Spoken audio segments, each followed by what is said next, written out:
भगवान से बात करने में तो हमको जन्म के ही लेना पड़ जाएंगे, लेकिन आपसे बात करते तो ऐसा लगता है कि भगवान से बात कर ली। मैं साधु संतों का प्रणाम करने के साथ मुझे भी आने का लाभ मिल गया। अब आपके सामने बता ही देता, मैं आया, महाराज जी के पास गया, महाराज जी की कृपा हुई, राधे राधे बाबा की, कि ये हमारा भवन बना।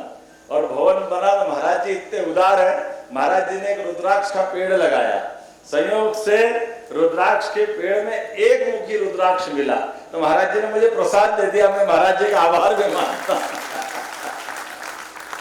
मेरी अपनी ओर से आज के इस अवसर पर आप सब, खास करके विद्यालय से सबकी आत्मा जुड़ी रहती जो इस विद्यालय में पढ़े होंगे, लेकिन चूंकि विद्या भारती की अपनी परंपरा, विद्या भारती कभी शासन आधारित नहीं, इसलिए इसका गौरव अलग प्रकार के। हमारे वैसे तो सभी विचार परिवार समाज आधारित है, हमको इस बात का गर्व भी, जो शासन आधारित होते हैं उसकी सीमा होती, लेकिन जो समाज आधारित होते हैं उसकी असीमित ताकत होती।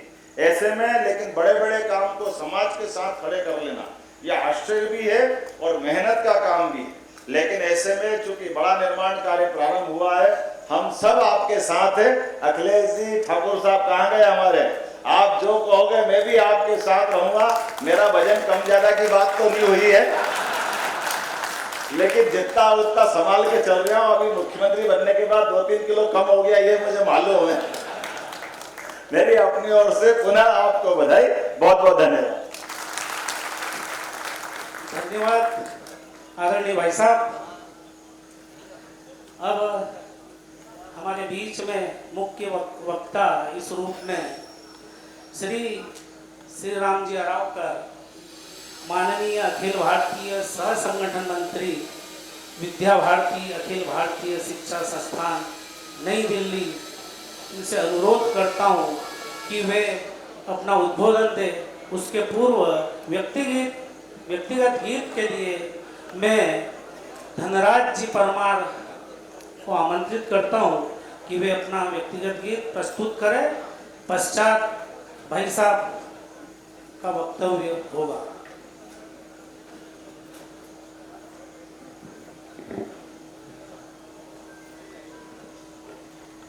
माँ बस यह वरदान चाहिए, माँ बस यह वरदान चाहिए, माँ बस यह वरदान चाहिए।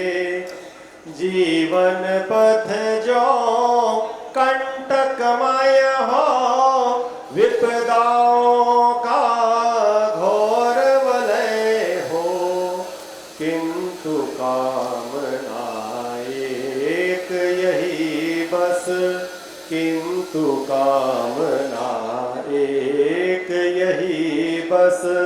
प्रतिपल पग गतिमान चाहिए, माँ बस यह वरदान चाहिए।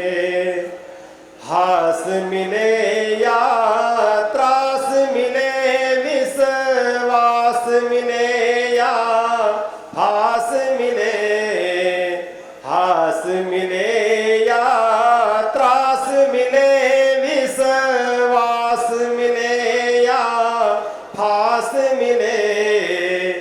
गरजे क्यों ना काल ही सन्मुख, गरजे क्यों ना काल ही सन्मुख।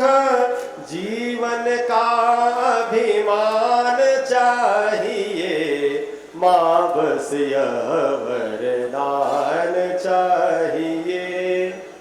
जीवन के इन संघर्षों में, दुख कष्टों के दावानल में, जीवन के इन संघर्षों में, दुख कष्टों के दावानल में, तिल तिल कर तन जलन क्यों पर, होठों पर मुस्कान चाहिए, माँ बस यह वरदान चाहिए, माँ बस यह वरदान चाहिए, माँ बस यह वरदान चाहिए।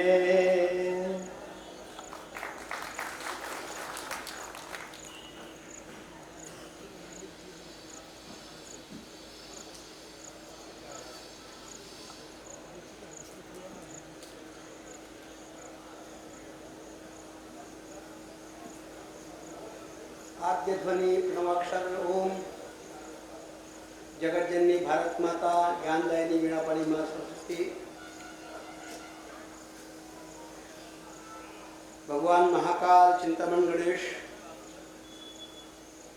महर्षिद्दि इन सबका स्मरण करते हुए मंच पर विराजमान हमारे महंत श्रीमान महंत योगी 1008 के रामनाथ जी महाराज, महंत श्री श्री 108 श्यामगिरी महाराज जी, राधे राधे बाबा, आज के मुख्य अतिथि मध्य प्रदेश के यशस्वी मुख्यमंत्री जो इस दक्षिण क्षेत्र के विधायक भी हैं, आज के इस कार्यक्रम में विद्या भारती के क्षेत्रीय अध्यक्ष नवनिर्वाचित, अभी तक तो क्षेत्र के मंत्री थे, अब अध्यक्ष हो गए, अभी 1 तारीख को 30 तारीख को, ऐसे माननीय विवेक जी शिंदे, इस लोकसभा सीट के सांसद, वजन की बात हुई, वजन वो घटाते रहते हैं, फिर बढ़ जाता है, फिर घटाते रहते हैं, ऐसे श्रीमान हमारे सांसद अनिल जी फिरोजिया, हमारे मित्र इस प्रांत के संगठन मंत्री श्रीमान अखिलेश जी, यहाँ पर विद्या भारती के अनेक पदाधिकारी उपस्थित हैं, सभी बंधु बहनें और इस कार्यक्रम में उपस्थित मातृशक्ति और उपस्थित बंधुओं, अत्यंत पवित्र दिन है, सौभाग्य का दिन है। ये जो उज्जैन नगरी है, भगवान महाकाल का निवास यहाँ है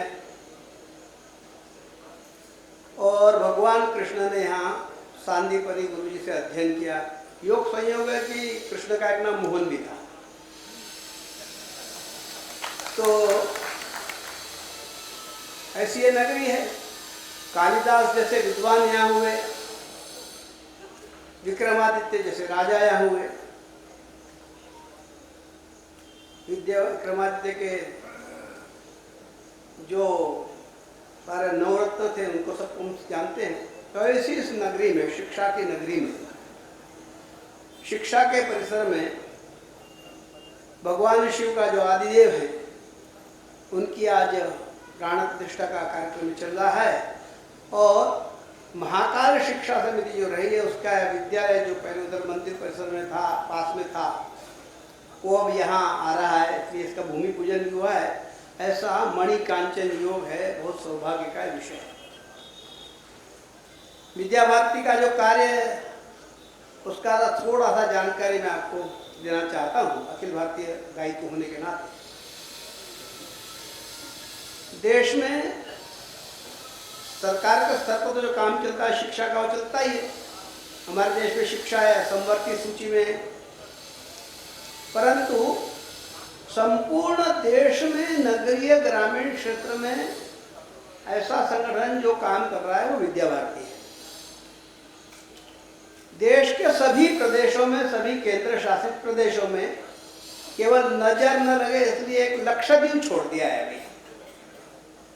बाकी मिजोरम, वहां पर भी अपने एक विद्यालय शुरू हो गया है।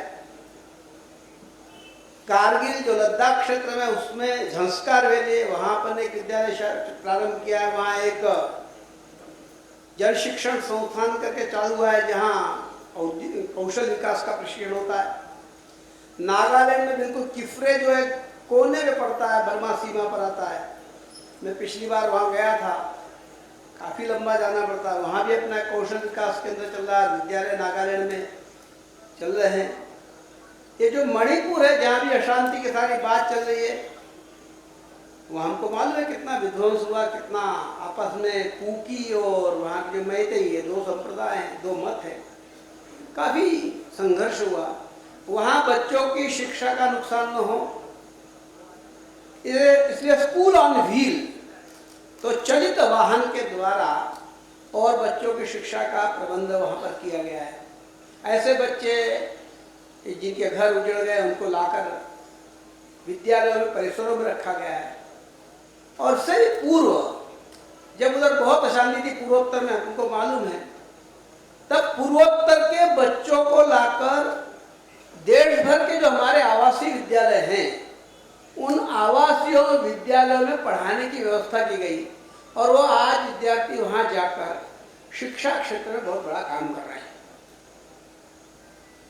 तो विद्या भारती का जो चिंतन है वो केवल बड़े पॉश कॉलोनी में महंगे विद्यालय चलाना, संपन्न लोगों की शिक्षा की व्यवस्था में प्रयत्न करना है, सहयोग कर देना, ऐसा नहीं है। विद्या भारती का मूल सोच जो है वह पहली बात है कि संस्कारक्षम शिक्षा होनी चाहिए, क्योंकि भारत में शिक्षा संस्कारक्षम ही रहेगी। शिक्षा का जो मूल उद्देश्य है तो विद्या भारती के घोष वाक्य में कहा है, जो हमारे कैसा विद्या विमुक्त है, विद्या विमुक्ति की ओर ले जानी चाहिए। आज यह सारा बदल गया है। आज सारा विद्या का सूत्र ही बदल गया है। आजकल सा विद्या या नियुक्त हो गई। आप किसे पूछो पढ़ने लिखने के बाद काय की नौकरी करना चाहते हैं, नौकरी के लिए विद्या हो गई, जबकि विद्या विमुक्ति की ओर है। जो सारा सोच बदल गया और इसके कारण सारी समस्या है। नियुक्ति के कारण इसलिए बेरोजगारी है। यदि विमुक्ति की ओर होगी तो रोजगार के दृष्टि से भी आर्थिक समस्या में तो मुक्ति पाना है। तो आर्थिक समस्याओं से मुक्ति तो तभी होगी जब आप स्वावलंबी बनोगे, क्योंकि दुनिया की कोई भी सरकार कितना भी प्रयत्न करे सभी को नौकरी दे ही नहीं सकती। और जो ऐसा प्रयत्न किया साम्यवादियों ने वो फेल हो गए। चीन में भी संभव नहीं हुआ, रशिया में भी संभव नहीं हुआ। इसलिए लोगों को अपने पैर पर खड़ा होना पड़ेगा और वो तभी होगा जब आत्मविश्वास होगा, स्वावलंबी भाव होगा, अपने गौरव का ज्ञान होगा, अपने पुरुषार्थ का स्मरण होगा, अपनी संस्कृति का स्मरण होगा, तभी ये हो सकता है। इसलिए विद्या भारती का मूल चिंतन है कि अपने संस्कृति के ऊपर आधारित शिक्षा होनी चाहिए। दूसरा, हमारे देश में जो सबसे बड़ी बात आ गई वो ब्रिटिशर्स लाने में या कॉलोनाइज